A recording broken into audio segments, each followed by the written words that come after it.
नमस्कार दोस्तों, कैसे हैं आप लोग। उम्मीद करते हैं कि आप अच्छे होंगे।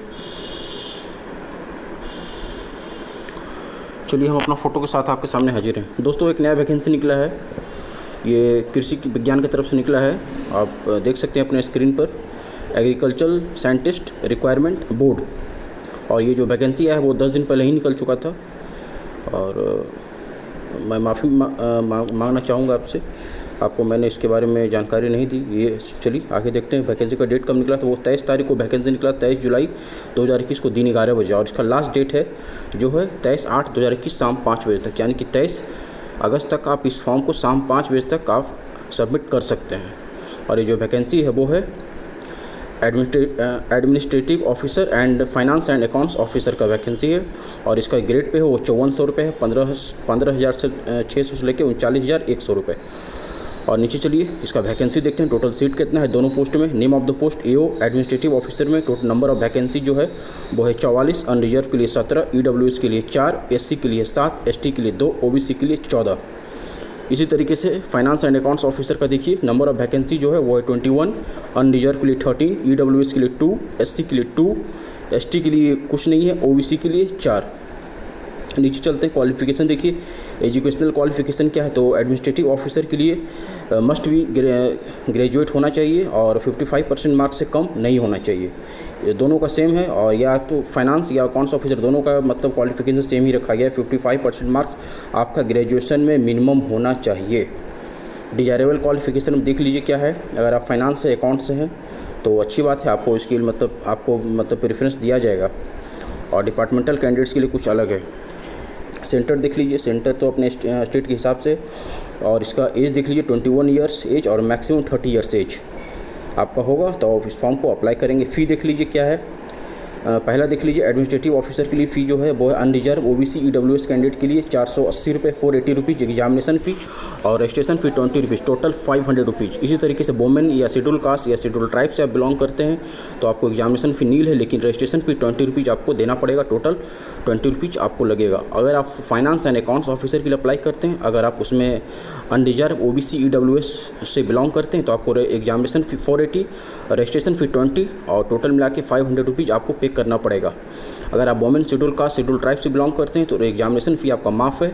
रजिस्ट्रेशन फ़ी आपको 20 रुपीज़ ऑनली देना पड़ेगा, टोटल 20 रुपीज़। इसी तरीके से अगर आप दोनों फॉर्म अप्लाई करते हैं, यानी कि आप administrative officer and finance and accounts officer का फॉर्म अप्लाई करते हैं दोनों का, उसमें भी अगर आप अनरिजर्व ओबीसी ईडब्ल्यूएस हैं तो 960 rupees examination fee and registration fee 40 rupees, total 1000 rupees आपका लगेगा। अगर आप women schedule caste schedule tribe से लगते हैं तो आपको एग्जामिनेशन फ़ीस माफ़ कर दिया जाएगा, लेकिन रजिस्ट्रेशन फ़ी 40 रुपीज़ आपको देना पड़ेगा। आपको अप्लाई करना है इस वेबसाइट पर जाकर के दोस्तों देख लीजिए, यहाँ पर मैंने अंडरलाइन कर दिया www.asrb.org.in पर जाके आपको इस फॉर्म को अप्लाई करना है। नीचे चलिए नोट कर लीजिएगा वेबसाइट। डेट मैंने बता दिया आपको। क्वालिफ़िकेशन मैंने एजुकेशनल क्वालिफ़िकेशन मैंने आपको बता दिया। फ़ी मैंने बता दिया। अब हम इसका सिलेबस आपके सामने शेयर करते हैं। सिलेबस क्या है, चलिए नीचे चलते हैं। नीचे देख लीजिए क्या क्या सिलेबस है। ये देखिए दोस्तों, इस सेंटर का लिस्ट आ गया किस स्टेट से आप बिलोंग करते हैं और आपका नियरेस्ट शहर कौन सा होगा जहाँ होगा। अगर आप बिहार से हैं तो पटना, अगर आप झारखंड से हैं तो रांची, अगर आप हिमाचल प्रदेश से हैं तो शिमला, अगर आप गुजरात से हैं तो आनंद बड़ोदरा, अगर आप उत्तर प्रदेश से हैं तो बरेली। आप देख लीजिए अपने हिसाब से, फॉर्म भरिएगा। पटना सब जगह है। नीचे चलिए, ये सिटीजनशिप देख लीजिए, citizen of India, subject of Nepal, a subject of Bhutan.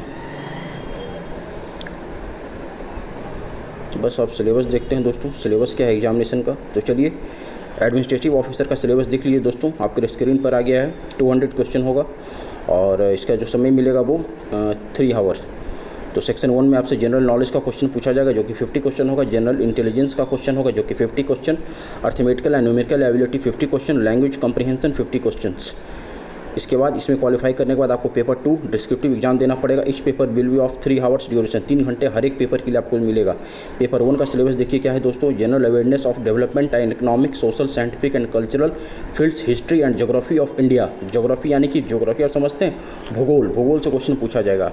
Bharat के इतिहास से क्वेश्चन पूछा जाएगा। साइंटिफिक एंड सोशल डेवलपमेंट क्या हुआ, समाज में क्या डेवलपमेंट हुआ, अभी कोरोना से रिलेटेड करंट से टच करके क्वेश्चन आपसे पूछ लिया जाएगा, तो इस पर आप विशेष ध्यान रखिए। कल्चरल एक्टिविटीज अभी क्या क्या देश में हो रहा है, इस सब से भी क्वेश्चन आपसे पूछा जाएगा। और पेपर 2 में आपका कॉन्स्टिट्यूशन ऑफ इंडिया यानी कि पॉलिटी, संविधान, गवर्नेंस, सरकार कैसे चलती है, मतलब गणतंत्र और सोशल जस्टिस, न्याय, सामाजिक न्याय, इस सब से क्वेश्चन आपसे टोटल 50 क्वेश्चन आपसे पूछा जाएगा, तो आप इसकी भी तैयारी कर लीजिएगा। ये हमको लगता है एम लक्ष्मीकांत जो पॉलिटी का फेमस बुक है और सफिशिएंट है, और एक्स्ट्रा कोई बुक अगर आपकी नज़र में कोई होगा तो आप लेके उसको पढ़ लीजिएगा। ऐसे एम लक्ष्मीकांत का काफ़ी सहयोग इसमें आपको मिलेगा। और एक सोशल जस्टिस का ही बुक आप देख लीजिएगा, राम आहूजा का या शायद किसी और का भी है, तो आप एक बार चेक कर लीजिएगा। और पेपर 3 में आपका राइटिंग है, इससे राइटिंग 2 पार्ट में बटा हुआ है। पहला जो होगा वो 75 मार्क्स, दूसरा 75 मार्क्स, टोटल 150 मार्क्स। और चौथा जो है एथिक्स, इंटीग्रिटी एंड एप्टीट्यूड, ये आपका सत्यनिष्ठा, नैतिकता सब क्वेश्चन रहेगा। ये नितिन सिंघानिया का बुक आता है, आप ले लीजिएगा, उस बुक से ये आपका कवर हो जाएगा। ये भी 150 मार्क्स का है। और जैसे भी यूपीएससी में पेपर 4 आपका एथिक्स, नैतिकता और सत्यनिष्ठा ही पढ़ना है, जो कि नितिन सिंघानिया के और भी शंकर IAS और भी मतलब बहुत अच्छा बुक है, तो आप ले करके उसको पढ़ लीजिएगा। एक बुक पढ़ लीजिएगा, 2-3 बार उसको रिवीजन कर लीजिएगा, काफ़ी ऑब्जेक्टिव टाइप क्वेश्चन बना लीजिएगा, डेट सफिशिएंट। और जो चलिए और टीयर 3 में चलते हैं। टीयर 3 में दोस्तों इंटरव्यू होगा जो कि 100 मार्क्स का होगा आपका, और ये इसमें मतलब आपको बुलाया जाएगा आउट ऑफ मैक्सिमम 100 मार्क्स। नीचे देखिए दोस्तों, और जो स्ट्रक्चर्ड इंटरव्यू, पर्सनालिटी टेस्ट, इसमें किस किस सेक्शन से क्वेश्चन पूछा जाएगा सब इसमें दिए हुए हैं, आप इसको भी देख लीजिएगा। करंट अफेयर्स पर विशेष फोकस कीजिएगा। एक्स्ट्रा करिकुलर एक्टिविटीज़ आपका क्या है इसमें पूछा जाएगा। जनरल अवेयरनेस में क्वेश्चन क्या, पर्सनालिटी डेवलपमेंट हो गया, working knowledge and aptitude and suitability, इसे मिला के आपका 15 क्वेश्चन। मेन आपको पर्सनालिटी पर और सब्जेक्ट स्टडी, जो सब्जेक्ट आप ग्रेजुएशन में किए उस सब्जेक्ट का आपको मतलब नॉलेज होना चाहिए, इससे आपको क्वेश्चन पूछा जाएगा। आगे चलिए दोस्तों, ये डिटेल्स में सिलेबस है मेंस का। Details of syllabus for the examination for administrative officer, ये ऑब्जेक्टिव 1 टाइप का क्वेश्चन है। जनरल नॉलेज पेपर 1 टीयर 1 का है, 50 क्वेश्चन इसमें बता दिया गया है आपका कहाँ से। Current events of national international importance, देश में भी जैसे अभी ओलंपिक का खेल हुआ, तो इसमें भी ओलंपिक में मतलब कौन कौन सा मेडल जीता, पहली कौन सी महिला थी जो देश के लिए मेडल जीत के लाई, वो कौन सा पदक जीत कर लाई, सिल्वर है, ब्रेंज है, किस खेल से थी, तो इसमें आपको पूछ लिया जाएगा क्वेश्चन। इंटरनेशनल इंपॉर्टेंस के लिए क्या है, अभी ब्रिक्स में क्या क्या हुआ, संयुक्त राष्ट्र के भी भारत के जो प्रधानमंत्री हैं वो संयुक्त राष्ट्र की अध्यक्षता करेंगे 1 महीने के लिए, यहाँ से भी क्वेश्चन पूछा जा सकता है इस टाइप का। इंटरनेशनल रिलेशन से क्वेश्चन पूछा जाएगा। आगे देखिए हिस्ट्री ऑफ इंडिया है, इंडिया का इतिहास क्या है, एंड इंडियन नेशनल मूवमेंट क्या है, 1857 का क्रांति क्या है, 1857 आप लोग जानते ही होंगे। वर्ल्ड हिस्ट्री में क्या स्थिति है, वर्ल्ड हिस्ट्री से क्वेश्चन पूछा जाएगा। इंडियन एंड वर्ल्ड ज्योग्राफी का क्वेश्चन पूछा जाएगा, जिसमें कि फिजिकल, सोशल एंड इकोनॉमिक। इसी तरीके से इंडियन पॉलिटी है, गवर्नेंस है, कॉन्स्टिट्यूशन है, पॉलिटी सिस्टम है, पंचायती राज है। भारत में सबसे पहले पंचायती राज कहाँ लगा था, आप कमेंट में मुझे बताइएगा। पब्लिक पॉलिसी है, राइट इशू है, देख लीजिए। इसके बाद इकोनॉमिक एंड सोशल डेवलपमेंट है, सस्टेनेबल डेवलपमेंट है, पॉवर्टी है, गरीबी है, डेमोग्राफिक है, सोशल सेक्टर है, सोशल डेवलपमेंट क्या हुआ, इकोनॉमिकल डेवलपमेंट क्या हुआ, कोरोना के बाद की स्थिति क्या है देश में भी, इस सबसे रिलेटेड करके क्वेश्चन आपसे पूछ लिया जा सकता है, इसलिए तैयारी ज़बरदस्त कीजिएगा। Agriculture and geo cultural development है, ह्यूमन राइट्स है, सोशल कॉन्फ्लिक्ट्स है, डिसेबिलिटीज है, जनरल अवेयरनेस है, specific to structure and functioning of ICAR, और इसी तरीके से जनरल साइंस है, साइंटिफिक रिसर्च, लेटेस्ट मतलब इसरो से क्या डेवलपमेंट हुआ, नासा भी कौन सा डेवलपमेंट कर रहा है साइंस के क्षेत्र में, सब ध्यान रख लीजिएगा, देख लीजिएगा।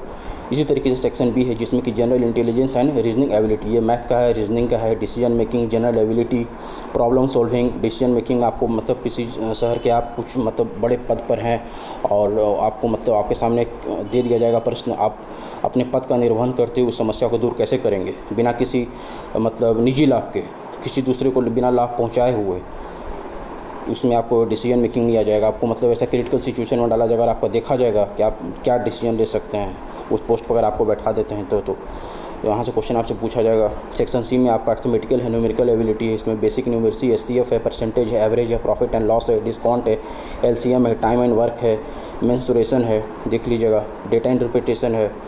और इसी तरह से लैंग्वेज सेक्शन D में आपका लैंग्वेज हो गया, कंप्रीहेंशन हो गया, 50 क्वेश्चन हो गया हिंदी और इंग्लिश का, एसे राइटिंग होगा, वोकैबुलरी होगा, शॉर्ट एसे होगा, ट्रांसलेशन होगा। अब आगे दोस्तों टीयर 2 एग्जाम में डिस्क्रिप्टिव पूरा दिए हुए हैं। जनरल अवेयरनेस ऑफ डेवलपमेंट और economic, social, scientific and cultural fields, history and geography of India and world, इसको देख लीजिएगा, पढ़ लीजिएगा इसको एक बार। पेपर 2 में constitution of India, polity, governance and social justice, इसको भी देख लीजिएगा। पेपर 3 हो गया एसे राइटिंग 75 मार्क्स का हो गया। एससी हो गया, एथिक्स इंटीग्रिटी एंड एप्टीट्यूड हो गया, सत्यनिष्ठा, नैतिकता, मौलिकता देख लीजिएगा। ग्रेड पे दिए हुए दोस्तों। There are the present the following 5 grades in the combined cadre of administrative officer under ICAR। ये ग्रेड पे है, सैलरी कितना मिलेगा आपको, ये सब इसमें दिया हुआ है। Rules for finance and accounts officer, नीचे चलिए दोस्तों। हम लोग ये दोस्तों आ गया syllabus finance and accounts officer का। दोनों का सिलेबस सेम ही है, थोड़ा थोड़ा अंतर है। तो इसका जो है Tier 1 एग्जाम में 50-50 क्वेश्चन का 4 सेक्शन है। जनरल नॉलेज है, general intelligence and reasoning ability है, arithmetical and numerical ability 50 question, language comprehension 50 question. Tier 2 में आपका 3 आवर्स ड्यूरेशन है, जिसमें कि general awareness of development, economic, social, scientific and cultural fields. Paper 2 में आपका constitution of India, polity, governance. Paper 3 हो गया एसे राइटिंग। पेपर 4 हो गया commerce and business economics. Tier 3 आपका इंटरव्यू हो गया 100 मार्क्स का। और इसी तरीके से एडमिनिस्ट्रेटिव ऑफिसर के तरीके से इसमें पर्सनालिटी टेस्ट होगा, वो 100 मार्क्स का होगा। इसको भी देख लीजिए। और डिटेल सिलेबस यहाँ दिए हुए हैं, सेम है, इसको भी एक बार देख लीजिएगा आप लोग और फटाफट अपना तैयारी में लग जाइए। Tier 2 डिस्क्रिप्टिव टाइप हो गया, मतलब इसका समझ लीजिए UPSC के लेवल का सिलेबस है। जो UPSC का लड़का तैयारी कर रहा हो वहाँ उनको इस फॉर्म भरने में कोई दिक्कत नहीं होगा। पूरा मतलब कॉपी पेस्ट किया हुआ है UPSC का। थोड़ा सा अंतर हो सकता है, बट UPSC के जो लड़का अगर स्टूडेंट होंगे जो UPSC का तैयारी कर रहे हैं उनके लिए बहुत ईजी है और उनको तो फॉर्म भरना ही चाहिए। तो दोस्तों मैंने आपको डेट बता दिया, आपको क्वालिफ़िकेशन बता दिया, मैंने आपको एज बता दिया, मैंने आपको एग्जामिनेशन का सेंटर बता दिया, मैंने आपको इसका सिलेबस मैंने बता दिया, इंटरव्यू का बता दिया। तो बस आप देर किस बात का है, फटाफट फॉर्म को भरिए और ज़्यादा दिन समय भी नहीं बचा है, तो इस फॉर्म को भरिए और तैयारी में आप लग जाइए। यहाँ दोस्तों बस शुरू हो गया, तैयारी में लग जाइए दोस्तों। कमेंट में बताइएगा मेरा प्रयास कैसा लगा। अच्छा लगा होगा तो लाइक कीजिएगा, चैनल को सब्सक्राइब कीजिएगा, वीडियो को शेयर कर दीजिएगा, ताकि और भी जो मेरे दोस्त हैं, जो मेरे भाई हैं, वो तैयारी कर गवर्नमेंट जॉब का कर रहे थे, वेटिंग कर रहे थे, तो फटाफट इस फॉर्म को देख करके भरें। और मेरा वीडियो बनाना तभी सार्थक होगा जब आप इसका लाभ उठाएंगे। फिर मैं आपसे नेक्स्ट वीडियो मिलूँगा, तब तक आप अपना ध्यान रखें।